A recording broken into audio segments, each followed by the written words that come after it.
The human experience, with our flaws, our passions, our triggers, our inspirations, and our imprints.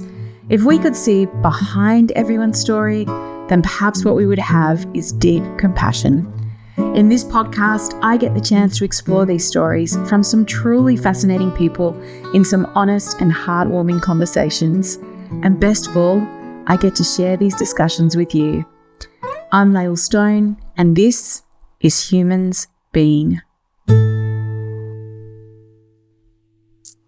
Welcome to Humans Being. I'm Lael Stone, and my humanness for this week is all centered around how nothing is wasted. And what I mean by that is we go through life and we do these random jobs, or we have these extraordinary circumstances or events that happen. And then as you get older, you begin to see just how relevant they have been in the grand landscape of your life. And I'm at this point in my life where, I do a lot of working online with people. I do events, I public speak, I, have written books, all these kind of things that I've done. And I'm realizing and reflecting that so much of what I did when I was younger has actually shaped where I am now. And I haven't talked about this a lot. People who maybe have followed me for a while may know this, but the first company I ever created and started was when I was 20 years old, and it was called Wishlandia, and it was a children's entertainment company. And my job was to go into kids' birthday parties and entertain them. So I'd dress up as a fairy, a mermaid, God knows whatever they wanted. And I'd have to walk into a room of like 25 screaming 5-year-olds and capture their attention and entertain them for a good hour or so. And it was hard work, but it taught me so much about connection. It taught me all about how to capture an audience. It also taught me about the power of play, because my job was to be there to play, to entertain, to be with children in their most beautiful raw state. And it's so funny, as I go from that job, I then moved into birth, and then after working in birth, I moved into parenting, then I moved into sex education, and then a school, and then, the work I do now. And I often think back to those days of Wishlandia and the hundreds of home videos that I am sure I am on from when people used to film their kids' birthday parties, and how that was such a valuable experience for me, how it also still guides what I do now in being able to talk to people or understand play and healing with children and families, but also the, being able to speak, being on stage, knowing how to read an audience, all of that I really do feel came back from those early years. And I know many people probably have heard Steve Jobs talk about, in one of his famous talks, he talks about how everything has a place. And he talks about when he did this calligraphy class or something about fonts that he did when he was at university, which then actually shaped what he did when he created Apple, and how that was a really powerful part of his story as well. And so it's really got me thinking about how nothing is wasted. All those things that we do often shape where we end up being.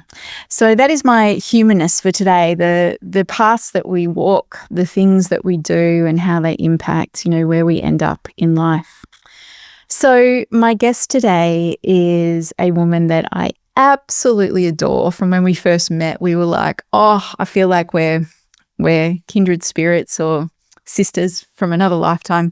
I am joined today by the amazing and divine Gorgi Coghlan. Welcome, lovely. So lovely to be here with the Queen. Oh, bless you. We did feel that beautiful connection as soon as we met, didn't we? Yeah. And we have had many deep, rich conversations, and the parts that I've heard about your history, what I was just talking about then, can you relate to that of what, because you used to be a school teacher, right?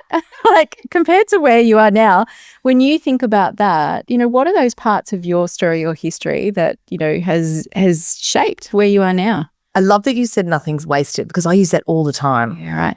Because it doesn't matter how painful it was, how uncomfortable, how difficult, how misaligned it felt at the time. You look back now and think, oh my goodness, I'm so using that skill. And I think about that when I was teaching Year 12 biology and science and managing kids and parents and all this sort of relationship levels, I suppose, and performance. Teaching is very much a performance. And I always use that in my storytelling and my connection to the audience now in my broadcasting. So I'm always trying to bring the teacher brain thinking, how do I get people to really understand this concept and how do they come to it from a place of curiosity? And that's all my teaching brain. And then I'm laughing at you with Wishlandia. Wishlandia. How beautiful is Wishlandia? Because I'm laughing that in Warrnambool, little town, seaside town in Victoria, I grew up and we did a theatre group called Holiday Actors and we did musical theatre. Oh, wow. All of our summers, my girlfriends and I, all learning musical theatre, Joseph and Blondel and how to succeed in business without really trying. That collaboration, that professionalism at such a young age, that creativity, that excitement, that respecting creatives, working as a team, that's all bled into my professional life. I really enjoy collaborative teams rather than working on my own. And I always reflect on that and think, yes, all those seeds were planted when I was that young. Yeah. And then all the derailment chapters of my life, and there are many, like they are with all of us, awful at the time. But gosh, they have given me everything that's made me who I am today, and I wouldn't change it for the world. No. And that's so beautiful, isn't it? When you can look at something, particularly the traumatic bits, and go, what a gift that was. I know not everybody thinks about that with their trauma, but when you can look back at your timeline, and it also makes me think about too, I did this beautiful process with a woman we both know, Tracy Kay. I did this beautiful process with her once, which was about just honouring the timeline of your life. And it's a really amazing process, which I do with some people that I work with, where you go back into your story of your life to what's your earliest memory of learning something that really shapes who you are. And it could have been, you could have an intuitive sense that it was as a baby, or it could be when your sibling came along when you were 4, or it could be when you first started school. And then you basically timeline all these really important things that have happened in your life, schoolings and like boyfriends or friendships or, someone you love dying, your first job, all the different things. Like it takes a while to do it until you get to this point now. And the power of that exercise is it makes you actually turn and look at your life and go, I am more than qualified to be here. Yes. In where I am standing right now, because all those life experiences have shaped who I am to be here. It's such a really powerful exercise, especially for anybody who doubts or has that like imposter thing or I'm not qualified enough or all that kind of stuff. It's a really powerful exercise to help you go, wow, that actually I am 100% meant to be here because of all of that. Yeah, particularly women. Yeah. I mean, you really helped me with that whole idea of like that babushka doll, that we are just layers and layers and layers, and those little babushka, tiny little dolls are still inside us right now. Yes. And we tend to focus on I tend to focus sometimes on what's wrong with those little babushka dolls. Where did she pick that up from? Rather than the intergenerational wealth that's come from those dolls. I can always tend to, just the way my brain works, just go to the intergenerational trauma or what don't I want to keep going. But I have to look at the flip side and also go, but hang on, there's a beautiful wealth in those layers that I need to keep looking at. And actually honouring. I think we often, our default is to turn away from it and go, oh, it happened, it was hard, I want to do it. But actually when we can turn towards it and go, gosh, challenging, hard, I survived it, and also what has the gift that it's given me. I think there's something powerful in that. Now, I have not been a great podcast host, because I haven't even really explained who Gorgi is. If you don't know, I'm just going to read on my notes here because I really just want to get this bit in. Okay. So a brief overview. Gorgi's early career was a science teacher, as we said, and then she moved into entertainment and television. She was the co-host of The Circle and The Project on Channel 10 here in Australia, as well as working with Channel 9 as a reporter and presenter on The Today Show. She's the most extraordinary singer. If you haven't heard her sing before, then you need to find a way to listen to her sing because she is amazing. If I could have one talent, that it would be to sing like how you sing, or just something like that. Like I cannot sing for shit. So, I know everyone can sing, but not well. So I'm like, amazing. And hang on, I haven't finished yet because there's still more. Amazing singer. She also has a very successful hospitality business with your beautiful husband, Simon. And she's also a mama to her teenage daughter, beautiful Molly. But what I wrote here, but what I think we bonded over when we first met and what I instantly love about you is your quest to do the work and to go deep. And so the conversations we've had have been like, let's unpack all the shit. Why do you do this? Why is that? That's what I loved about you. So yeah. So let's officially welcome Gorgi. Thanks for being here. Thank you for having me. Coming back to doing the work, right? And, you've had a very successful career and done a lot of amazing things. What if we looked at, what drove you to kind of have this success piece or wanting to achieve? Was there something that was inside, not necessarily from, this will be a fun thing to do, I want to do it, but was there a deep desire or need to prove yourself or work hard? Was that something that was kind of an imprint within you? Oh, 100%. I think there's an imprint there of a little girl wanting to get her dad's attention and firstborn, first person in my family to go to university. But I think it primarily comes back to that little girl. And when I think of her, she'd be about 10 or 12. Dad was such a hard worker, had an incredible work ethic, and his way of showing us that he loved us was by working really, really hard and providing us with materialistic things. But it meant that he wasn't around a lot, so there was no emotional connection. So I think I just took that little girl and she just drove this, if I work hard and I'm great at everything and I'm almost perfect at everything, he might see me. If I'm completely, which that's the way I operate, completely honest and vulnerable. And so it's given me so much joy because I don't ever have to question the passion, the ethic, if I'm, there's a classic saying, if I'm going to do something, I do it well. Like my girlfriends will laugh, you'll do it brilliantly, George, and perfectly. But I completely now am a recovering perfectionist. I'm so much kinder to myself. Just acknowledging that little girl, and I always talk to her and say, it's okay. It doesn't need to be perfect now. Like you've done so much in your life, and I really have to sit in play.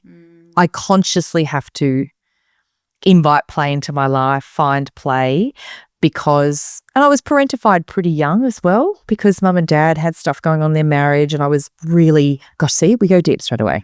And mum, she, just the way it was, like I ended up being her support network earlier than what I probably should have been.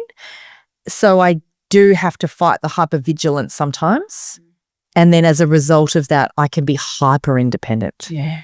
So I'm constantly sort of just touching her and going, it's okay.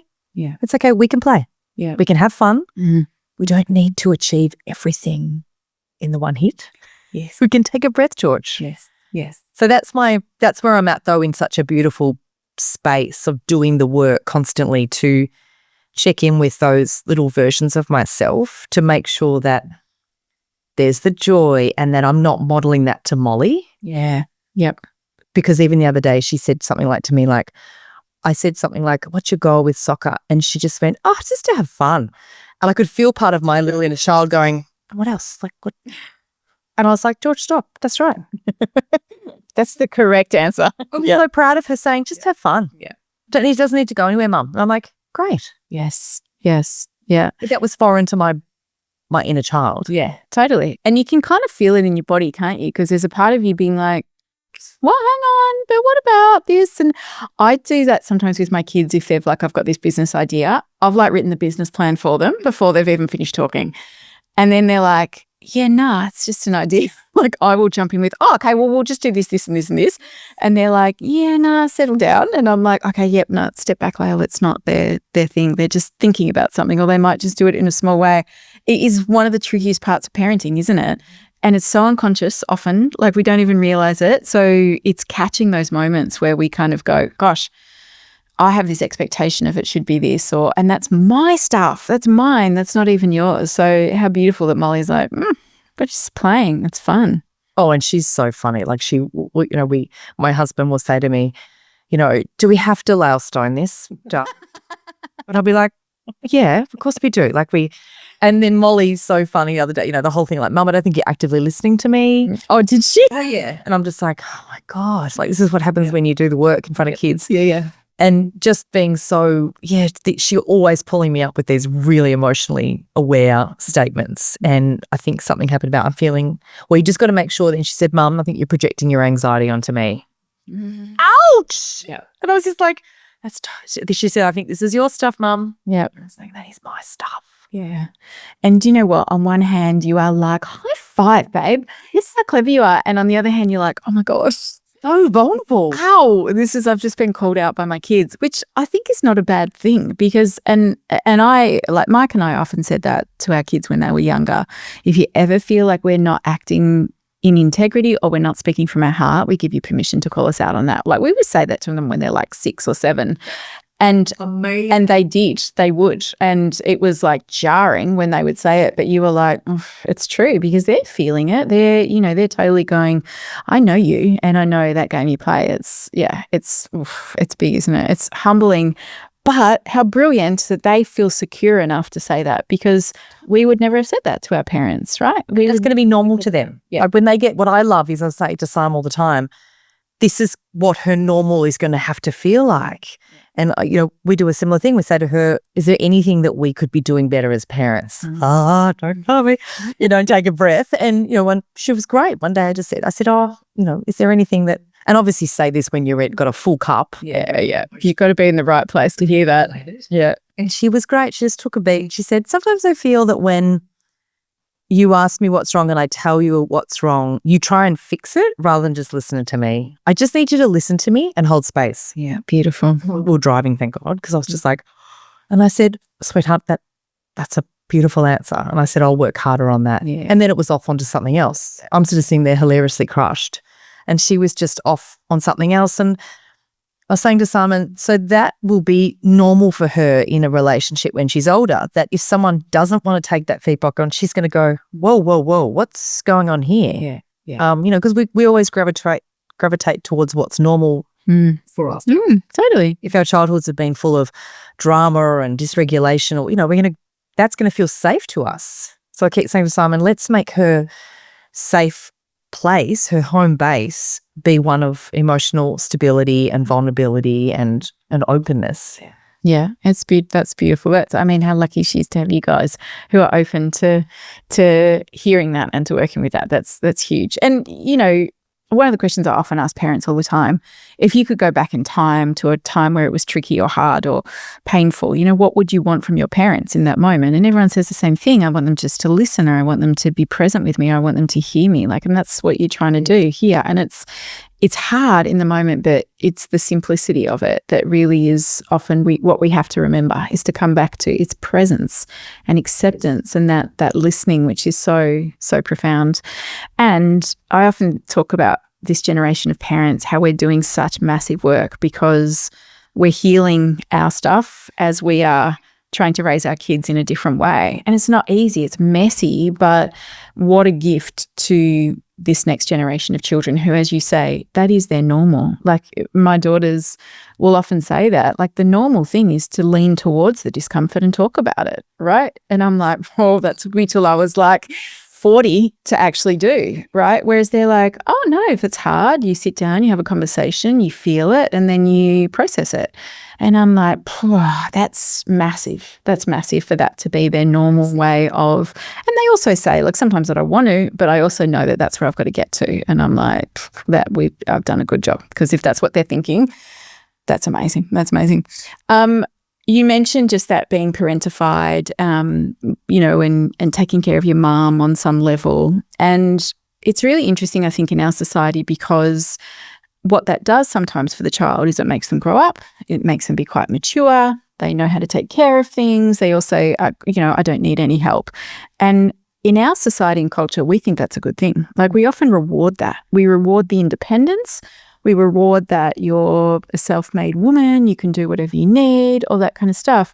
Yet what it doesn't do is it doesn't allow us to be taken care of sometimes. It doesn't allow the vulnerability. They're the things that you then have to work on. Has that been challenging for you to soften into that, to allow yourself to be taken care of, to not have to do it all? Huge. And I think it's all come to the fore when you turn 50. I turned 50 last year, and then mix in a little bit of perimenopause with that. Fun times. Fun times. And for me, I think it's that combination layer of what you're saying is you're reparenting yourself, you're parenting your child, which you take so seriously.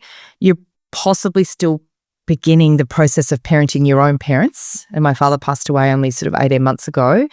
And mum's getting, she's 82 now, so she's getting older. And my brother's been unwell with a blood cancer. So you've got that whole, I feel like, and I'm happy to be this leader of the family. But when you've been parentified young, that's all you know.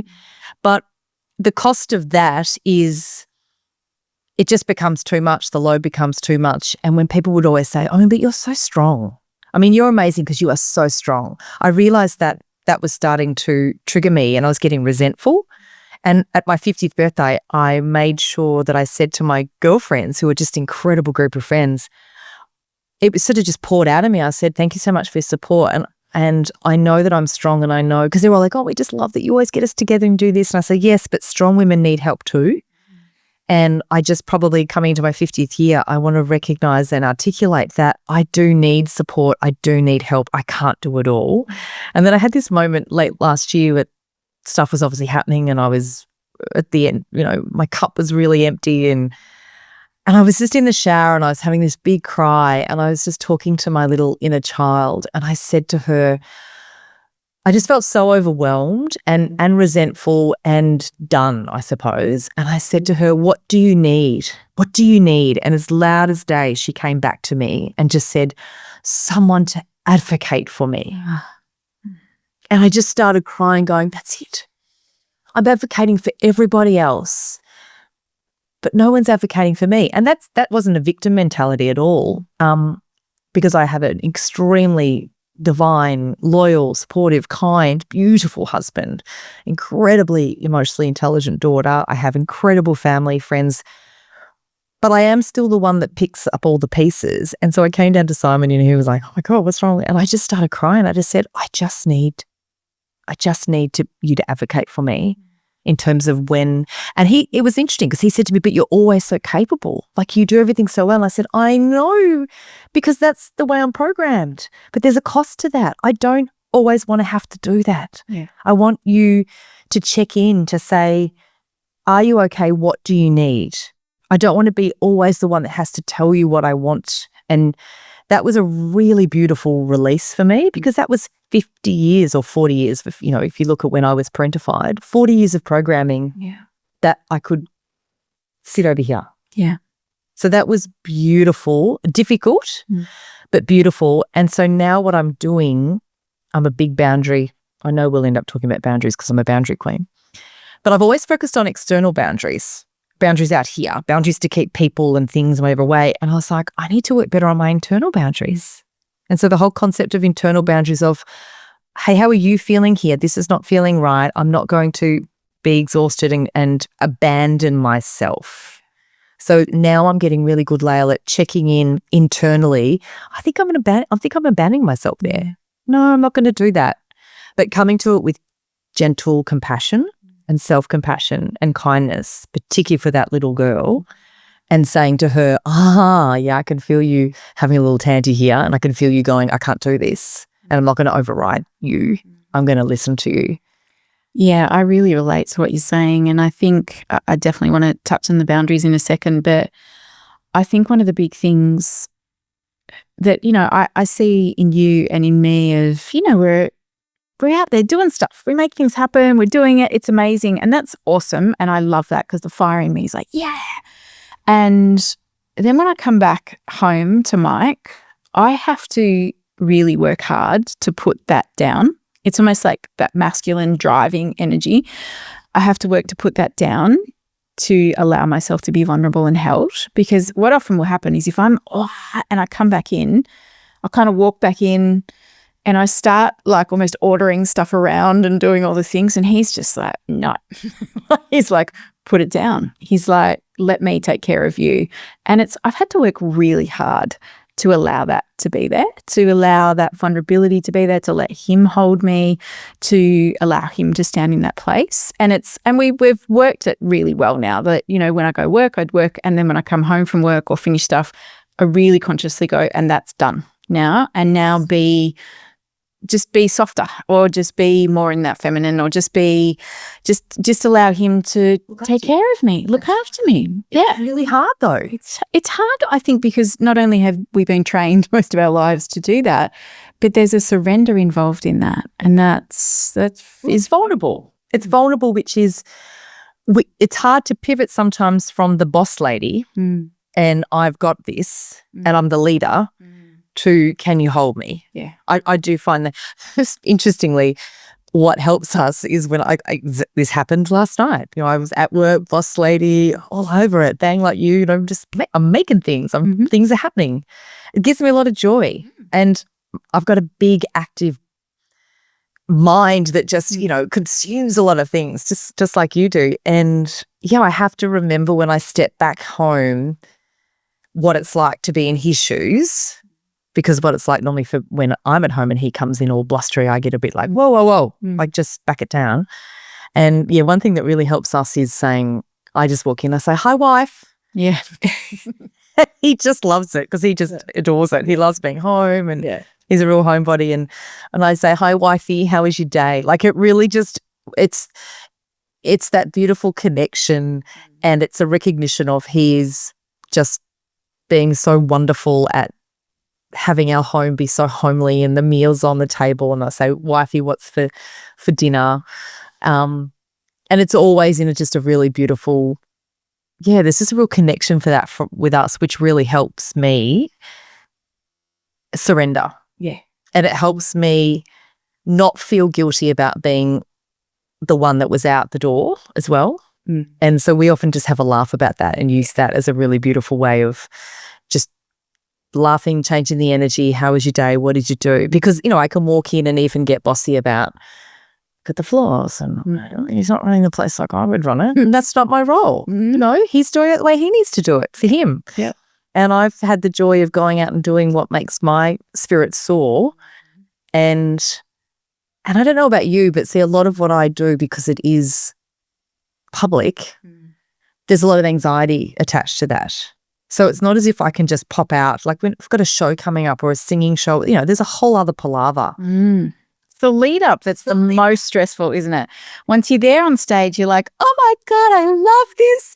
This is what I'm meant to be doing with my life. It's the part beforehand where I'm always like, why the fuck do I do this for a job? No, I'm not doing this anymore. This is not worth it. And then you step off stage and go, that was amazing. Quit.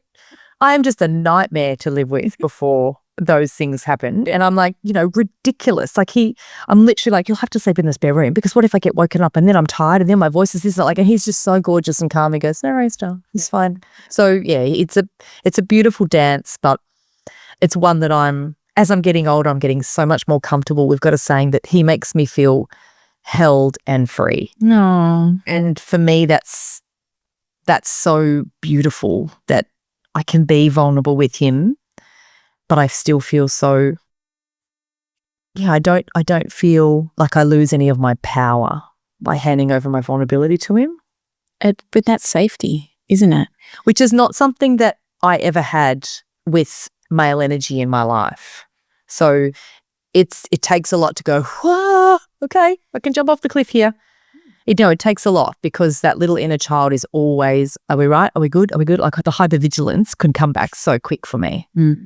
And so, yeah, I've just got to learn I've still got to remind myself that I am loved, I am safe. I have the mantra, I am loved, I am safe, everything is well in my world. Yeah.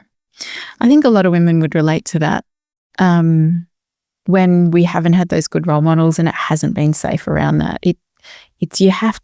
It's like you're training your body and your nervous system to go, it's different now. And it is safe and it is okay to be in that space. It's a thing.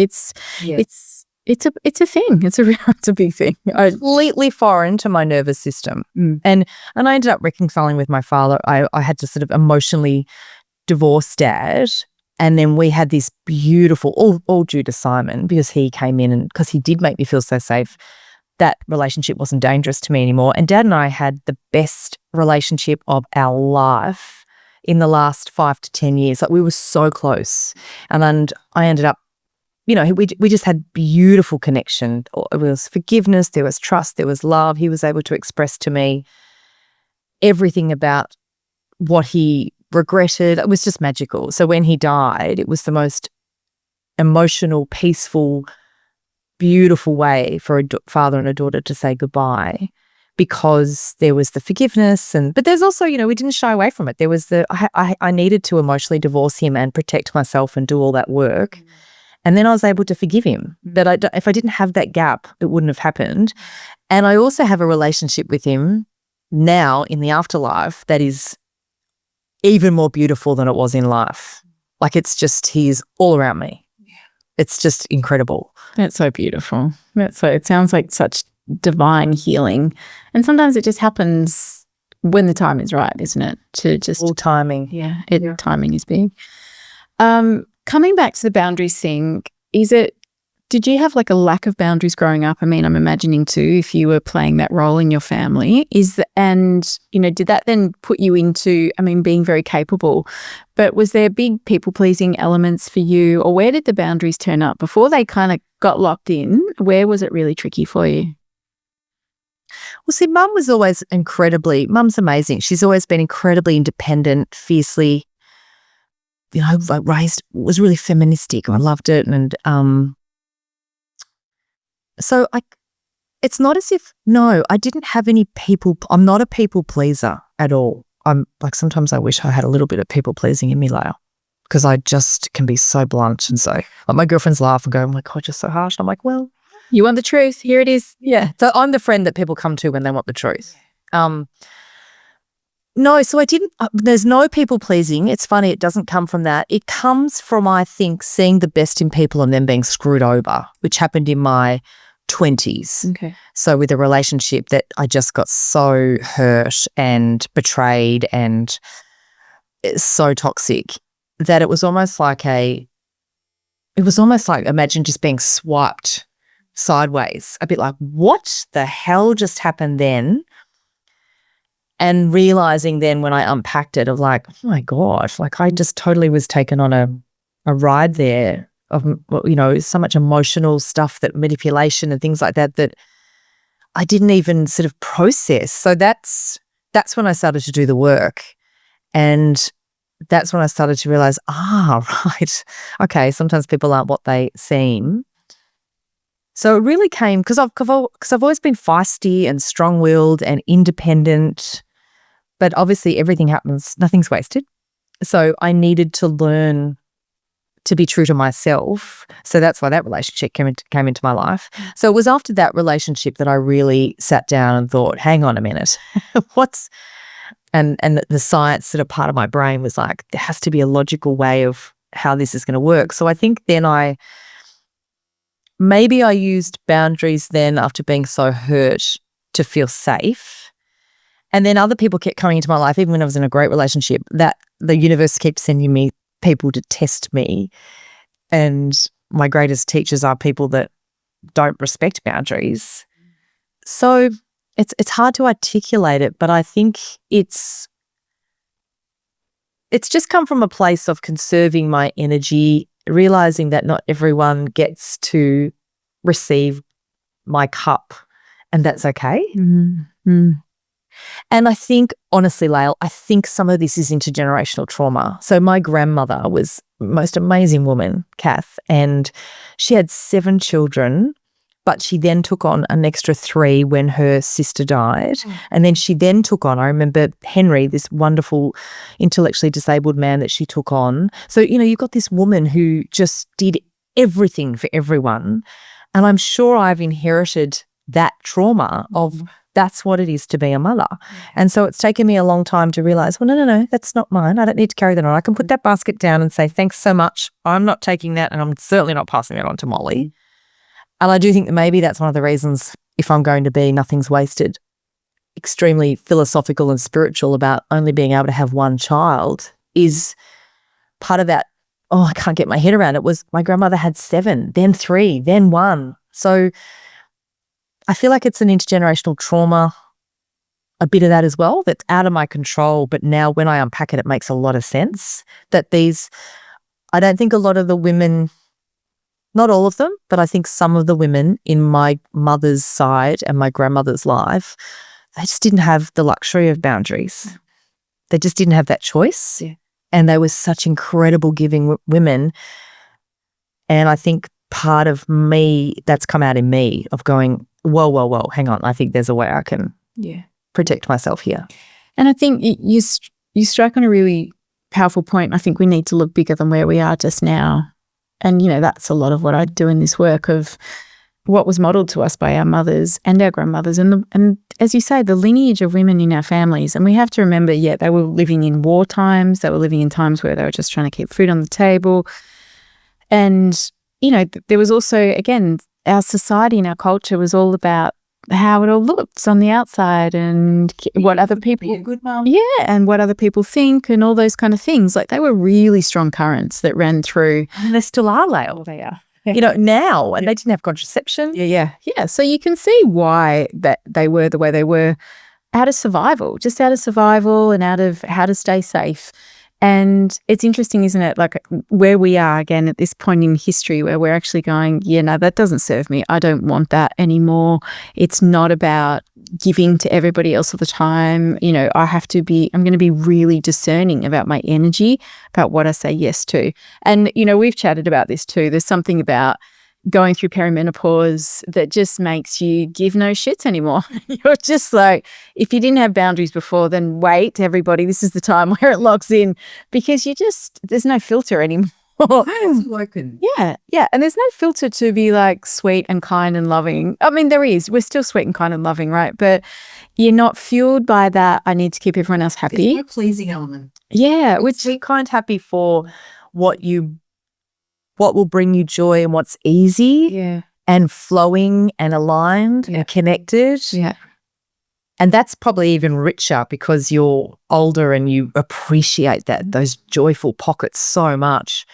But when you can feel that it is draining the shit out of you and you're pleasing and you're leaning into being the stereotypical nice woman that they're wanting you to be, it's like this tiger is raging and just was like, no thanks, I've done that. Yeah. And that hasn't served me. It hasn't. If anything, even though and not only has it not served me, I'm looking at what am I doing in front of my daughter? Yeah. That's been a big one for me that's helped shift it for me. They're watching. And what do I want them to be? I want them to be fierce women that have strong yeses and nos and that honor that and don't abandon themselves. They're like, nah, that's not right for me. This, because took me a long time to learn how to get to that. Yes. And I wonder, having worked in television, which, from the outside, looks all glamorous, but I can imagine is a pretty fickle industry. And there is a lot of we want you to be like this. Like, how was that push-pull for you in, learning to claim your boundaries and stay true to you? How was that? Yeah, it was look, I was lucky in that we did have an incredible team. And we sort of laughed and always said we had sort of like a no dickhead policy at the project. We were really lucky. We had such incredible human beings that were so passionate about what they did.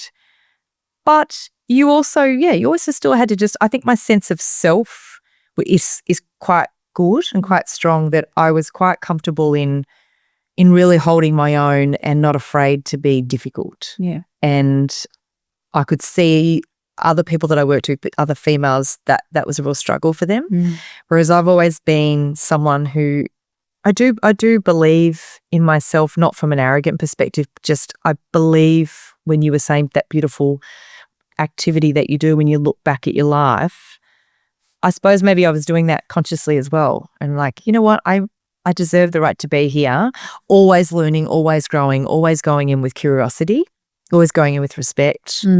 So I do love working with people and I love learning from others.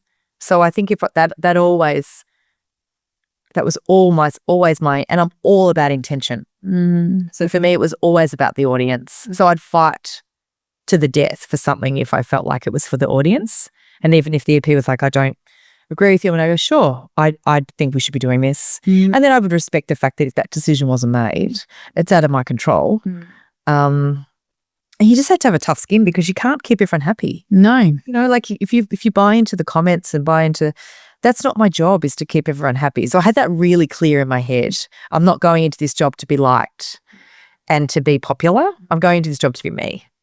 And there's going to be people that don't like me, and that's normal. Yes. Yeah. I think what I worry the most about, I say to Molly all the time, and the kids that are coming up through the ranks with social media, is it's really normal to have opposites in life: left, right, up, down, black, white, positive, negative. So you have to have the negativity to balance out the positivity. Mm-hmm. So I always say to her, where's the negativity happening? We need it. It balances us out. Can't just have a world that loves you. Yeah. So, yeah, very long, rambling answer to your question is, and maybe when you've got your core, you've got your partner who loves you, who you are, a beautiful daughter, but you've got your core friends. My friends are from grade 2 and year 7. Oh.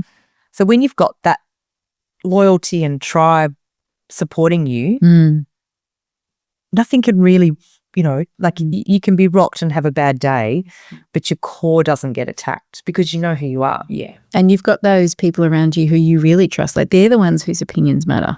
I'd go to them and ask. Not anyone else. You know. Yeah. I've got 3 or 4 girlfriends that I would go and say, did I cock up there? And they'd be like, you did. We still love you, but I wouldn't have said that. Yeah. I'm not thinking of shit. Yeah. Okay. There must have been an immense pressure, especially live television. Just, you know, sometimes something comes out of your mouth and thinks, oh, I need to retract that back, but you can't. Like, that would have been a lot of pressure in those moments just on. And that little inner child, that perfectionist, like, she loved that. Yeah. You know, like, she thrives in those conditions because she raises the bar the whole time. Constantly, let's raise the bar, raise the bar, raise the bar. So at the same time, I know what you're saying, but I just thrived on it. Yeah, I just challenge. Yeah. and to work with. But I wouldn't love doing that, Lael. Like, I wouldn't speak to anyone on a podcast because I have I totally trust you with the vulnerability. You know, I worked with Waleed. He's just the most incredible human being. And his loyalty, his trust, his intellect, like, you couldn't do that show. I did it for 11 years. I think one of the only reasons that I just kept going back is him. His energy, he holds space so beautifully. So you felt safe. It was a safe space for me. Yeah. Whereas I wouldn't have done it, wouldn't have lasted if the space wasn't safe. So again, you've got your safe anchor at home, but when you're going to work, your colleague is this beautiful, safe human. So that makes a massive difference. I wouldn't enjoy going in on stage with someone that I didn't trust or didn't really like their value system. Yeah. I'm sort of, I don't think it would matter what age I was, particularly now that we're 50, but I don't think I'd ever be into that. I just think toxicity and distrust can just erode things. Yeah, and it's not worth it, is it? Like, you just think there's no amount of money you're getting paid or accolades or anything that's going to come up to being in crappy situations or selling yourself out. It's never, is it? I mean, and that's one of the beautiful lessons you learn as you age, don't you? You're like, I'm not willing to do that, or I'm not going to abandon myself for that. And all the things I often look back in my life of all the times I did do that, because you think, oh, but it's this money or it's this thing or it's that thing. And then you come out the other side and you're like, well, it's not worth it. It wasn't. Yeah, because you feel like a sellout and you don't relax and you get the anxiety and you just know. You're like, you are just masking here and performing, and this is shit. This is not you. I want to go back a little bit to when you were saying when you've got a show on or you've got to sing or you've got something big going on and there's that part, the lead up before it. Like, what goes on in your head there? Like, what's the narrative that's happening that makes it stressful? I think it's that little girl again, that it has to be perfect. Yeah, it has to be, if something's worth doing, do it well. Whereas, you know, I sing with one of my best mates from year 7, Annalie, and we do a show together, and we've really leaned into play. And that's really helped both of us just play. And even before we're about to go on stage, like, we will, you know, we've got lots of stuff going on in our lives and our babies and everything. And we just keep saying, play. And that really helps us get back to the joy of why we're doing it. And I did it recently with a radio gig I just did, rather than sort of get so obsessed about all the intros being perfect. And I was like, just go in there and play. Because if I'm myself and I play, I'll connect. Yeah, totally. You're in the flow because we're letting go of that expectation of it's got to be this, that, and to just be like, that's the purest form of it, isn't it? Yeah. And so I think when the anxiety kicks in, I just say to myself, okay, why are you, come on, sister, little Georgie, why are you taking this so seriously? Just get a good night's sleep, eat well and play. Yeah. Yeah. So I'm getting better at managing it. Yeah. But I think it is that little perfectionist girl from a long time ago, from sort of 13 or 14. And it strikes me as you say that is that someone who's really accomplished like you are, you're still doing this work. You're still having to watch when those things come up. Like, we can get masterful at things. Like you can get really good at doing something. Yeah, it doesn't mean that those little voices and those people and those things aren't sitting there. Like I used to judge myself all the time if I got really nervous before having to do a talk because I would think, well, you shouldn't be. And I remember, do you know who Daniela Laporte is? Do you know Oh, she still is. She's around. She's got the most soothing voice you have ever heard. It's like magic. And she's a bit of like a spiritual teacher, thought leader, all that kind of stuff. She's Canadian, I think. And I remember listening to an interview and she has traveled all around the world speaking, all that kind of big stuff. And I remember listening to an interview she did where she had, I don't know, maybe 5,000 people coming to see her talk. And like a few hours beforehand, she's on the dressing room floor, hyperventilating, and her lungs were kind of one of her weak spots. And she was trying to, and I'm listening to this interview going, oh my God, she does it too. There was something in it that made me go, you're also allowed to be nervous, right? And it's also okay if you have a freak out because you're human. And there was something about listening to her say that. It's like it gave me permission to not judge myself in it, to go, you're doing something scary. That is okay. You are allowed to be vulnerable. And there's something very powerful in that, especially when you hear it from people who we can often look at and think, oh, they've got it together or they're really accomplished. And I think that's one of the reasons I want to do this podcast is to talk to these really amazing, interesting people who've achieved incredible things, who are also like, here's my messiest bits, right? This is what is real in these moments where I got to do something and then I do it anyway. And then that's the piece, isn't it? Where you go, I can feel scared, that feels hard, I'm working through this piece. And then you go and do it anyway and you keep growing and evolving. And asking for what you need. Like someone was asking me yesterday about whether I would do a certain thing, and rather than just be like, yeah, I could do that, like the little in me going, of course I can. I just took a beat and I said, I'd be interested in that. I would need this. Yeah, beautiful. And that was just like, that's very grown up.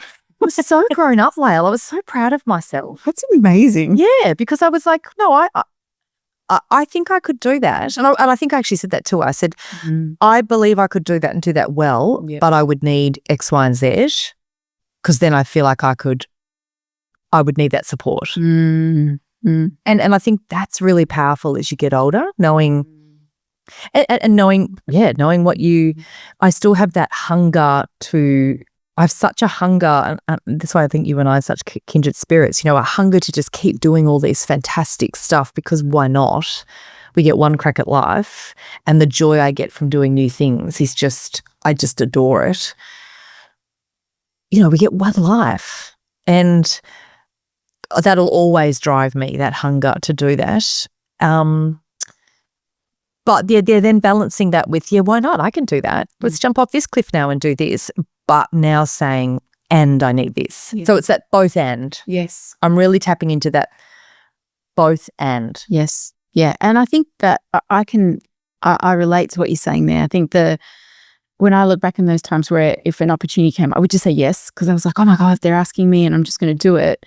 And even though it maybe didn't serve me in all the ways, there's something that comes with that maturity to be like, and this is what else I'm going to need. And it's knowing or owning that value within ourselves, isn't it? To be like, yes, yeah, I am worth this, and this is what it feels like, and that's what I'm going to need to be able to do that. I love that. It's a good reminder. And don't you think as we get older, like there's so many annoying things about perimenopause, but what is beautiful is it feels like a return to home with your body. So amidst the shit show, you do reconnect. And my manager and I always laugh. Like we talk about, she says to me, you know, what is it? Is it a full body yes? Like when you get an offer. And I say, she goes, it's not a full body yes, is it? And I said, nah, it's not. Because I can just feel it. Yeah. And even though it can be the most amazing opportunity and I can attach cognitively to, but that would be good exposure. That would look good. It's probably going to rate well. My body is telling me, So it's always a visceral response for me. And then as soon as it's just a beautiful flow, alignment, anything that it was like, you know, that time you sent me a message saying, I think you said something like, you know, you sent me this beautiful, beautifully constructed message. Maybe it was an audio about doing your book launch. And like, you had me at the second word, you know, like I think I don't even think I listened to the rest of the message. I was just like, yes, where are we? What time? What are we doing? Because it's a visceral response. It's just this beautiful, like, of course I'm there. So I think you do, I think the bonus of becoming older is you do listen and trust your body's wisdom a lot more. Yes, 100%. And it also makes me think about how, like, as nothing's wasted, you have to go through all the shit things to learn that. And I often think about, what if we taught that? I mean, that's one of the things I'm really passionate about, right? And something I've taught my girls, and I know, you know, you will have talked to Molly about, is that tuning into what is a yes and a no for you. If it's not a, you know, if it's a maybe, it's a no until it's a full yes. And, you know, I was never taught that as a kid. And even up until probably till I was about 40 that I finally started to go, actually, where is that sitting for me? And I think about these young women particularly because we're so conditioned and we're so good at pleasing everybody else to really have that yes, strong yes and no within. Like, what a superpower that is. Superpower. And what you say, which I love the most, which I've talked to Molly about after you told me that, is if it's a maybe, it's a no. Yeah. Yeah. If we could teach girls that from year 7, if it's in every area of your life, if it's a maybe, it's a no. Yeah. Like, think about that even. I mean, that sentence I used to teach when I was teaching sex education, because God, that would have been helpful when I was a teenager. Could you imagine all the bad, awkward situations you wouldn't have got into if we had have had that there? But it didn't even register. And Not at all. And I think it is one of the most powerful things that we can teach young people, particularly girls, to really listen and tune into their bodies within that. Like, it's amazing. If you get called into the CEO's office, can I have a word? And it feels like an ambush or it feels like rushed. It feels like I'm maybe it's just not feeling right. No, that doesn't suit me at the moment, but you let me know when it could suit, because I could tell you want to talk to me about something important and then we can both be on the same page. Like, even that, game changer. Yeah. It's about standing in our power, isn't it? It's about knowing that we can actually claim and take up this space and that we can say what we want. I mean, I love that about you so much. I'm like, you just stand there and you're like, this is it. Like, I am here in my being and I'm not going to be pushed over within it. I love that about you. Oh, well, I really love hearing that, Lael, because particularly from you, because my God, you get people offside. Like, you work out pretty quickly who doesn't like that sort of woman. Yeah. Man can do it. But when you are so self-assured and you don't take shit, you have got to be ready. You honestly have to be ready to be disliked by both women and particularly men, but particularly people in your family that are so used to controlling or saying, well, this is the way we do it. And if you say, well, that sounds like that's really working for you, that doesn't work for me, oh my God, you are enemy number one. Yeah. Enemy number one, because you have stood in your truth and said, that doesn't work for me. And it's not about you being difficult. It's you just knowing that that's not something that you necessarily value or that I'm very perceptive to energy. Yeah. I reckon what I'm called, I think in 10 years' time, we'll be talking about HSP, highly sensitive people. Yeah. You know, I think we've just started. I say to a few people now, and there's a smattering of people that go, oh, I get that. HSP, well, that's me and my daughter, because Molly and I are definitely HSPs. And I think hopefully that will be sort of what our neurodivergence conversation is in 10 or 20 years' time. But, you know, so sensitive to, you may as well be wearing a billboard when you walk past me about your energetic state. And it's why I think I was such a intuitive teacher is because my kids would walk in and I was a year level coordinator of 140 kids. I could tell you straight away What's going on? that Tommy's had a traumatic night just from his energy. Whereas our teacher's like, he's no different. I'm like, what are you talking about? How could you not see this? And my husband always laughs and says to me, oh, sweetheart, you're just on a different level. Like you just see stuff that other people, and I'm like, can't you see that? And it's both a blessing and a curse. And it's like and you think about, you would have learned that as a kid because you had to, of gauging energy, where everything is at. Yeah, I was the same too. I was such a shy kid, so painfully shy that the only way that I felt I could feel safe in an environment is to watch and read other people. So black became a protective mechanism for myself of just like, oh, that person does that thing. And like, I have memories of like being 4 or 5 sitting under like the dining room table watching the adults and going, oh, that person just always tries to make people laugh. And that person, they don't look good even though they're smiling. Like I just remember, I could feel it even as a kid making sense. And I remember thinking, and I didn't realize that not everybody did that, read people, but I could always. And then you'd go into a room and I'd know what I have to do to help the room feel better. Same. You know, which was, again, sometimes that I need it to stay nice and happy and safe in order to feel okay. So, you know, I realized that there was really protective parts within that. But it was also just part of my nature of being really sensitive as well to energies, to people, to all those kind of things, which makes me good working as a therapist with people, right? Because you can read and you feel and you sense.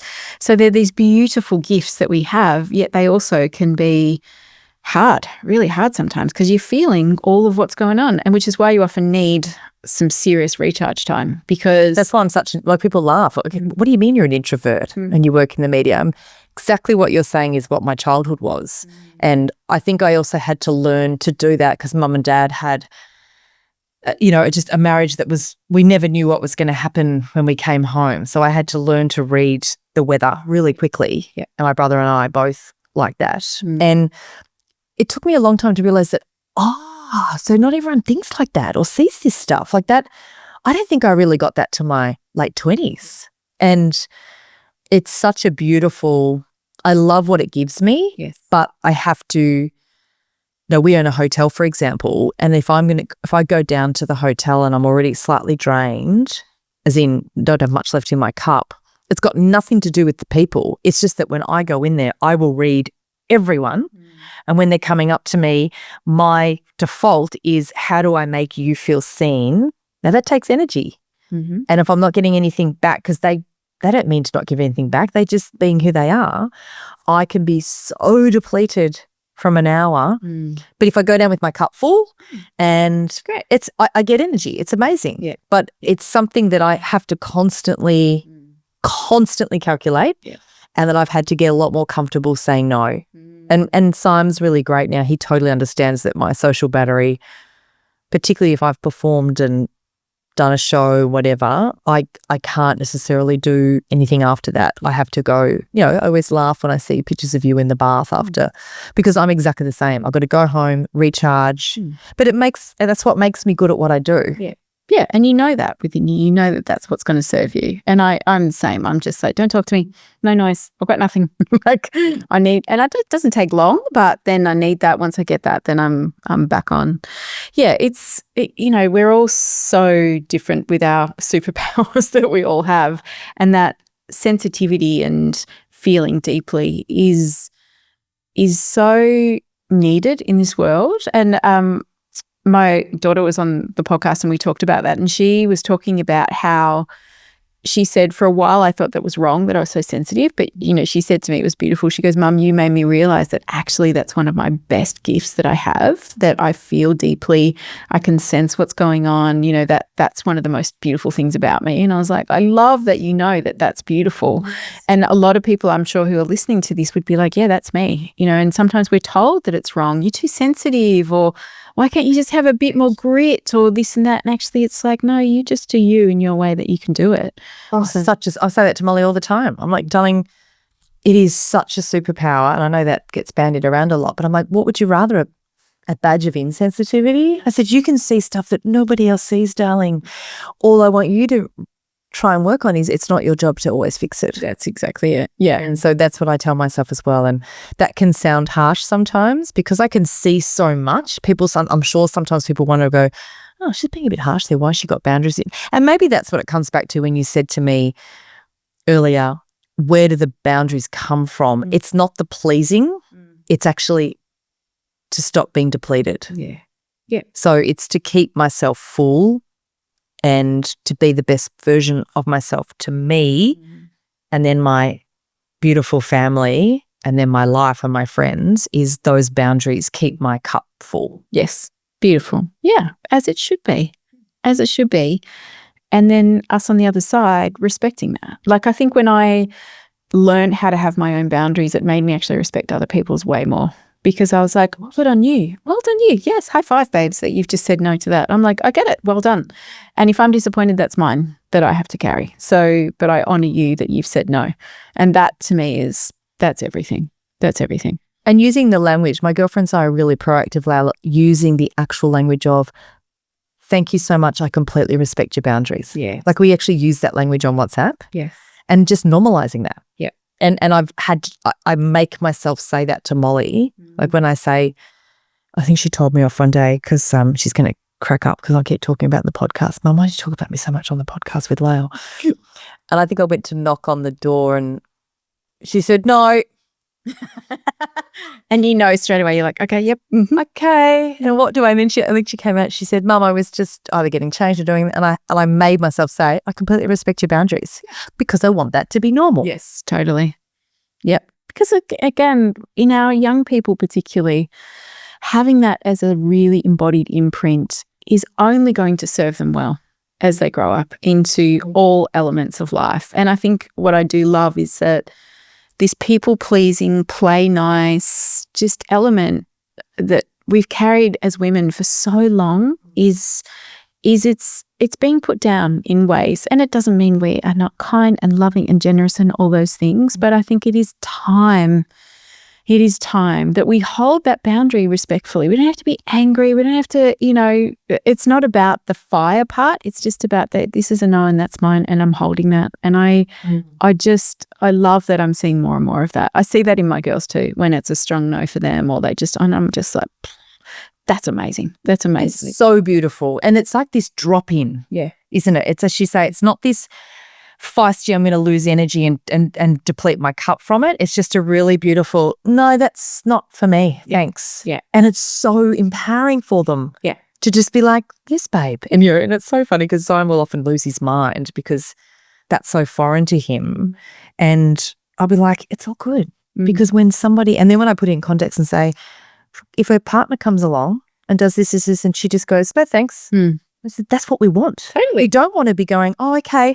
Look, oh, okay. And I talk to Molly a lot about embodiment. And I just touch her on the arm sometimes slowly and just say, stay in your body. Just stay in our bodies. Like, let's not leave our body to. Yeah. And I used to do that all the time. I used to default and just leave my body for somebody else. And then it's just taken me, I love that feeling now that I am just anchored in here and just calmly say to someone, oh, look, and even just the language, just relaxing the language. It's like, that's not my jam, but if you want to do that, that's fine. Yeah. Where do you go from that? Yeah. Yeah. Other than the other person having an absolute conniption, even the language, like, that's just not my jam. Yeah. I remember Glennon Doyle saying something like, well, it's this person was preaching to her but you should be, you shouldn't be doing that with your children or you should be doing this, whatever. And she just said something calmly like, well, it sounds like you're doing what's right for you. Yeah. Yep. Like, what do you say to that? Done. Yeah. It's so true, isn't it? And I've always said to people that when you aren't anchored in your boundaries, people will keep challenging and pushing. But when you are clear in it, they get it. And then they just, it's kind of, the edge is there. So it's so much about the embodied, that's a hard no, or that just is very clear for me.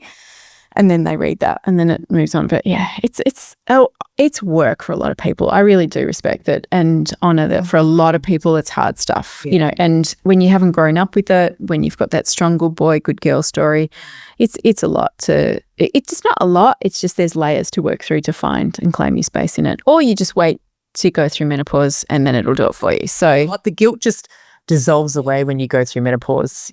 And maybe you and I have spoken about that. It's not guilt. Guilt is when you've done something wrong by someone else. It's realizing that you're still holding on to an unrealistic expectation of what female should be in society. Totally. Yeah.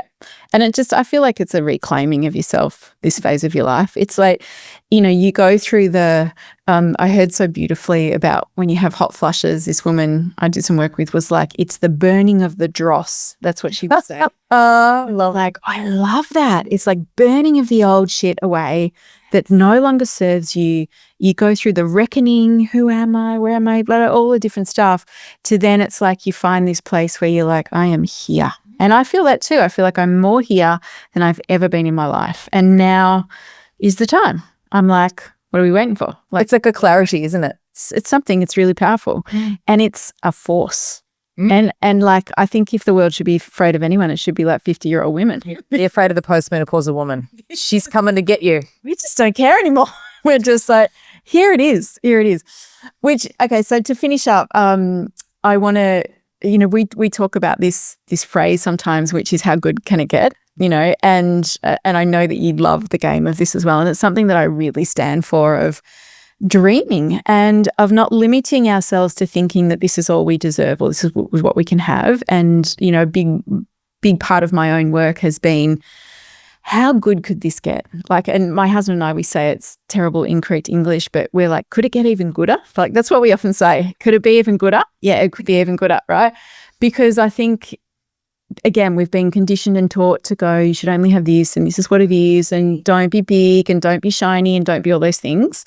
And we've had many conversations about, no, be big and bold and magnificent. It's permission for others to do it. Yes. But it's also what we're meant to be here for. This whole, what do you want? How good can it get? Like, where's that sitting in your life at the moment? Oh, hello. This is the way I live my life. Why wouldn't you want It all. No, we've been told, particularly Gen X, that kind of it all. Yeah, sure. Okay, I get that. I get the realistic implications of, women can't do it all. But I always play into, my whole vision board is chock full of, I'm only beginning. So my mantra at the moment is, I haven't even begun. I've just begun. Yeah. Because people are a bit like, if you let them, they're so unconsciously projecting their own resentment, lack of dreams. That's just their stuff. Like, if they haven't lived a life, or their relationship hasn't been what they've been, or they've been in a little small town, it's always going to make them feel better by keeping other people small. And I've always bought into the whole belief system, Lael, of just in my cells of, how good can it get? Why wouldn't you always keep dreaming big? I mean, I went back to drama school last year at 50. Best thing I've ever done. Yes. And I could see some people a bit like this, like, why would you do that? And I'm like, why wouldn't I do that? Yeah. And they couldn't argue, because they could just see how happy I was. I trotted down the highway twice a week to Melbourne. It was the best thing I've ever done. That's so good. And my whole mantra is, why not? Just reach for the stars. I'm just beginning at 50. I've had the most incredible career, and I want to just keep growing and learning. And I say that to Simon with so many elements of our life, probably the most important, I feel, is doing the work. Because if you do the work, all of the other stuff will just flow. Mm-hmm. So, sometimes he can get into that whole mindset of a bit like, can we just be? Like, can we just not try and, do we need the world? Yeah. Do we need to fix this relationship? I'm like, yes, because look how good it could get. So that's always my motivation for, let's do the uncomfortable bit. Let's be comfortable with the uncomfortable. And then we get the beautiful, gorgeous, golden stuff on the inside. And I think that's true with friendships. It's true with everything, isn't it? Relationships, like, keep doing the work, because then we get the goodness and the golden, and your life just keeps getting richer and richer and deeper and deeper. So I'm always going to be striving for and always believing that it can get better. It's not, and it's not about stuff, and it's not about being greedy. It's not about, it's about, why the hell not? I think it's that thing for me is, somewhere along the line we got sold a story that you can't actually have a really abundant, joyous life. You kind of got to settle for what you've got. There's, and there is no doubt things are going to be hard, but I just go, that's a mindset. And I know life is hard, and I know people are going through really tricky things, and I'm not discounting that at all. The world feels pretty heavy, but in our own little bubble, we can contribute to doing better things in the world to change it. I often think about that for me. I'm like, I want part of the work I do is to help people remember who they are, to do the work. That feels like a big part of my mission, to put that out there, to help people come home to themselves. But I also want to stand in the place of possibility of there is nothing stopping you from living your most joyous, beautiful life except the stories we often tell ourselves. And it takes a bit of courage to move forward, to look at your stuff, but to take that leap to go, what do I want it to look like? And how good could it be? And I learn the most, Lael, when we're talking about that, is I learn the most from people that have been through trauma and tragedy. I mean, my girlfriend Emma lost beautiful daughter Sylvie, her gorgeous girl Sylvie, at 15 months. And she lives the most remarkable life. She just reminds us every single day through joy, through expansion, through abundance. She would be the one that would have the right to not live like that. So she shows us that despite that terrible, terrible trauma and loss and tragedy, her life, because of Sylvie, is so beautiful and so big and so magnificent. Yeah. And I think from doing that, Lael, we honour Sylvie more when we reach for the stars. Of course you do. Sylvie's showing us every day, look at what you guys have got. Yeah. Look, it's here. And I kind of am at the moment, my thing is why not now? Now is the time. What are we waiting for? What are we waiting for? Yeah. Are we waiting to get older and wiser? No. Yeah, that's it. That's exactly. You and I are not promised tomorrow. Yeah. Yeah. So, no matter what your circumstances are, you are not promised tomorrow. So wake up and embrace, it's carpe diem. It's seize the day. It is. It's be brave and courageous. Take one little step. I think even though you and I are brave and courageous, and without sounding like wankers that are blowing our own trumpets, we still have very big moments of self-doubt and imposter syndrome, and I don't know if I can do this, and I don't know. Of course we have that. We have that all the time, every day. But then once you overcome that and jump off the cliff, the joy and exhilaration and the wonder that we get from doing it is worth everything, isn't it? Go, just do it anyway. I'm going to feel like that. I know I probably will. And it comes and I observe it and I let it move through me and do it anyway. And it's so funny in those moments when I feel wobbly and I'll go to Mike and I'm like, oh, I don't really think I've got anything good to say. And I do the spiral and he kind of just nods because he knows it. And then he looks at me and he goes, you're going to do it anyway. And I go, yeah, I am. So he goes, so just get on with it. And I go, okay, yeah, and then do it, so. I say that to Molly all the time. Simon and I look at her and we say, we love you. We just want you to have a good sense of self in life. We don't need you to be happy all the time. But, honey, there is so much to be said for just do the work. Yeah, that's it. Just do the work. Powerful. All right, to finish off, do you have anything you would like people to know about what you got going on? Is there anything, any shows, anything exciting coming up? Lots of little things bubbling away, but just keep an eye on Songbirds. My girlfriend Annalie and I are doing a beautiful show together, and that's just magical. It's play and music, which makes me very, very happy.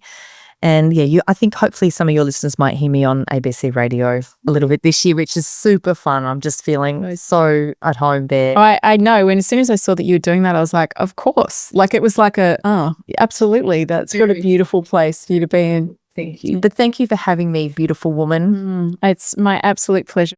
There's a spark within you that stands for the goodness. I see that in you. And as you keep striving forward and doing all that you're doing, I hope it gives others permission to do the same. That's what I see in you. So much coming from you. You really help me feel seen. So thank you, beautiful one. Thank you. Thank you so much for coming today.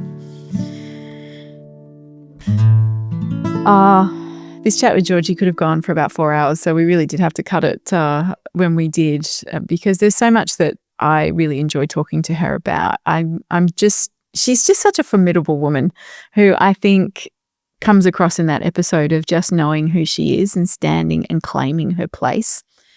I really was moved by the rawness of when she was talking about just who's going to advocate for her and allowing ourselves to be vulnerable, especially when you're a really strong woman who's used to doing things. There's something that can feel so vulnerable and tender in allowing yourself to be held. And I really loved that part of our conversation. I think what I love talking to Gorgi about is just that claiming those boundaries, knowing what our yeses and nos are, and actually asking for what we want.